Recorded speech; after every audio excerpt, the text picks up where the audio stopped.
Mukhang lumalaki at lalo pang lumalala. Oo, mukhang lumalaki at lalo pa yatang lumalala ang problema ng Administrasyong Marcos dito sa Philippine Offshore Gaming Operator. Pero bago tayo magpatuloy mga kababayan, ay makikiusap muli ako sa mga hindi pa nakasubscribe dyan. Please naman, pakisubscribe naman po yung aking maliit na channel. Ano po, paki-like na rin po yung video at kung maaari, pwede naman po ninyong i-share yan. Maraming salamat. Ang Philippine Offshore Gaming Operators or yung POGO kung tawagin ay isang online gaming firm na nag-ooperate dito sa Pilipinas na ang karamihan sa kanilang mga ine-entertain ng mga customer ay sa labas ng bansa. Lisensyado ito ng Philippine Amusement and Gaming Corporation. Matatandaan na nagsimula ang lahat nung lumutang at na-raid yung isang POGO dito sa may Bamban, Tarlac. Ano po? Kaya pati pagkatao o yung tinatawag na citizenship ni Mayor Guo ay nadamay na para maimbestigahan. Inimbestigahan po ito ng Senado. At sa investigasyon ng Senado ay naging questionable ang pagkatao nitong si Mayor Alice Guo. Alice Guo ba yan? Alice? O basta, Mayor Guo. Ano? At lubhang nakakaalarma dahil isang inchik ang mayor sa Bamban kung ito ay totoo. Ang issue ng POGO ay lalong lumala dahil sa isa na namang malaking POGO hub na nadiskubre at ni-raid dito sa may bandang Porac.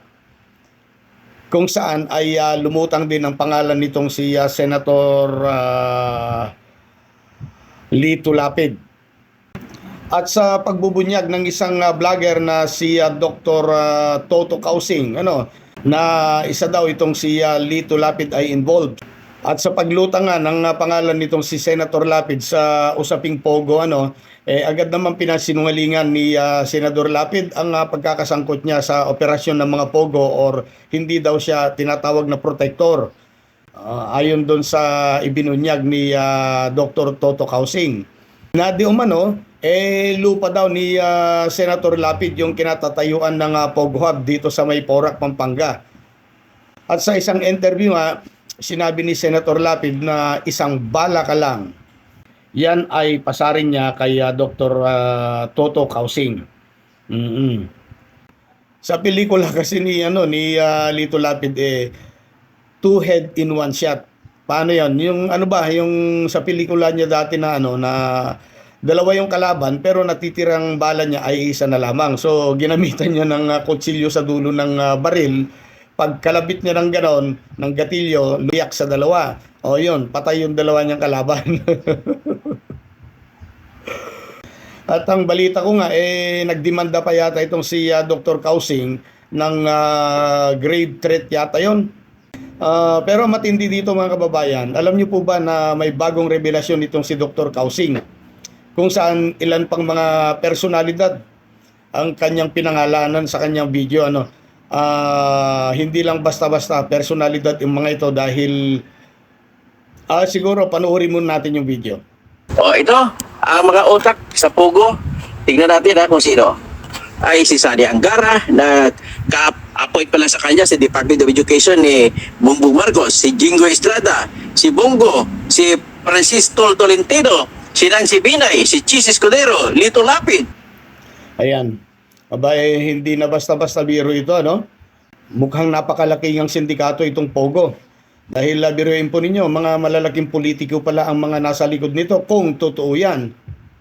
Sa tingin ko, dapat bigyan pansinan nito ni PBBM o ang ating administrasyon.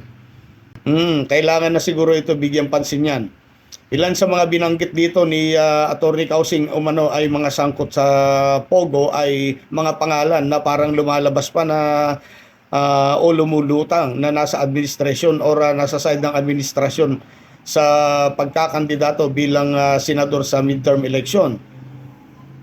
Alam niyo mga kababayan, sa akin lamang po ito may pakinabang man tayong malaki dyan sa POGO kung napakalaki naman po ng dulot na korupsyon at sandamakbak na katiwalian, dapat sigurong wakasan na.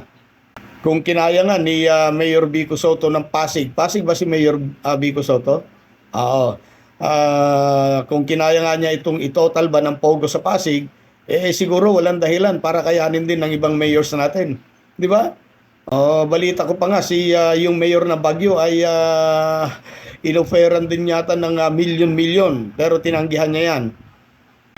Kaya sa tingin ko talagang napapanahon na siguro. Panahon na para siliping mabuti naman ito ni Pangulong Bongbong Marcos.